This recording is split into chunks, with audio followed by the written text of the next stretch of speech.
जी ګرانو کتونکو د وخت کې زه موجود یم د پټګرام سینیر صحافي او کوم چې ما لپاره رول ماډل دی ډېر سمندونه زده کړي دي زما استاد محترم دی احسان نسیم صاحب د هغو نه بعد د دې ملي پارک نه پوښتنې کوو احسان صاحب دا ته ووایي چې د ښکلي پټګرام په نوم باندې کې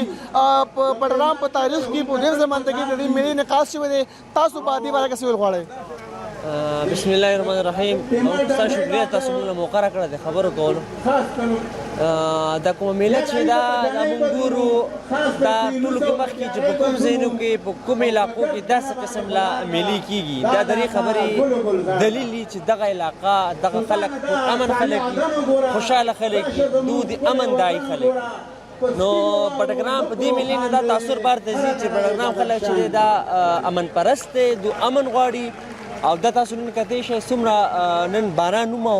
موسم هم خراب و د هغې نه باوجود خلک چې دی هغه بیا راغلی نو داسې ایونټس سره په معاشره کې داسې کېږي چې خلک چې دی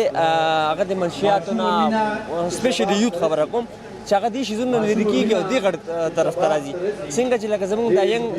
سپیشلی تش دی نور هلکان ما وکړه بره په سټیج باندې کې دي هغه ذمهدارۍ اخیستې دي نو او نور چې دي هغه راځي په سټیج باندې کې پرفارمنس کوي نو دې خلکو کې پکې دا دغه راځي چې یاره موږ له هم څه نه څه کول پکار دي نو دې سره خلک چې دی مثبت سوچ چې دی هغه دخ کېږي بالکل احسان صاحب ستاسو هم د دې میلې په انعقاد کې د میډیا او ستاسو سپیشلی هیډ لاس دی ځکه چې د دې میلې څومره ایډورټایزمنټ تاسو په سوشل میډیا باندې کې په پرنټ او الکترونیک میډیا کې کوئ احسان صاحب په سوشل میډیا باندې کې موږ ګورو ځینې خلک چې کوم دی هغوی د دې میلې مخالفت کوي نو ایز ا جرنالست تاسو به هغوی ته څه پیغام ورکول غواړئ ګورئ جی ما په خپل سوشل میډیا وکتله سوشل میډیا خو داسې یو آزاد فورم دی چې په هغې باندې کې چا نه چیک اینډ بیلنس چا په ډه کې څه راځي اوس دا دومره خلک چې دلته راغلي په زرګاو خلک دی هغه دا اپریشیټ کوي هغوی دا غواړي نو زه په فیسبوک باندې کښېنم یا انتها پسند سوچ کوم چې بھائی په دې کې پکې ناچ ګانا نه ده پکار حالانکه چې موږ کوم کتل دی موږ دلته ټول ناست یو سکول جات کې راغلي ماشومانان راغلي هغو خپل دغه چې دغه یې موږ ته ښول نو په دې کې زما په حساب باندې کې څه قسم لا داسې دغه نه دی شي چې هغه زموږ کلچر ته د پښتو کلچر ته چې دی هغه نقصان رسوي یا زموږ مذهب چې دی هغه هغې ته نقصان رسوي ماشومانان دي داسې بله دغه یو اهم خبره ده چې د دومره غټ ایونټ کوي 2 ورځې چې په هغې کې داسې قسم له پروګرامونه نه نو کلچر کې به داسې شی ښایي د پټګرام کلچر چې دی خپل که موږ دا وګورو زموږ خپل د دې سیمې د خلکو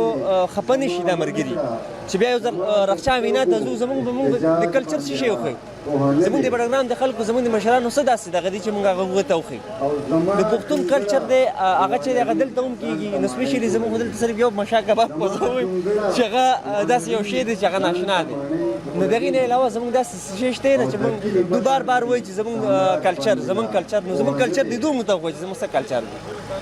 ډېرې مهرباني احسان صاحب یقینا چې هغه خلکو لا کوم چې په سوشل میډیا باندې کینی او د داسې پرم نه داسې خوندور قسمه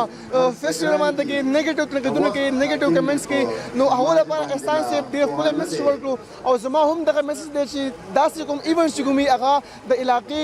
هغه پارسنل ټو ایونټ شروع کوي او داسې ایونټ سره پوره نړۍ ته یو پیغام دی چې دا علاقې چې کوم دا پرم دي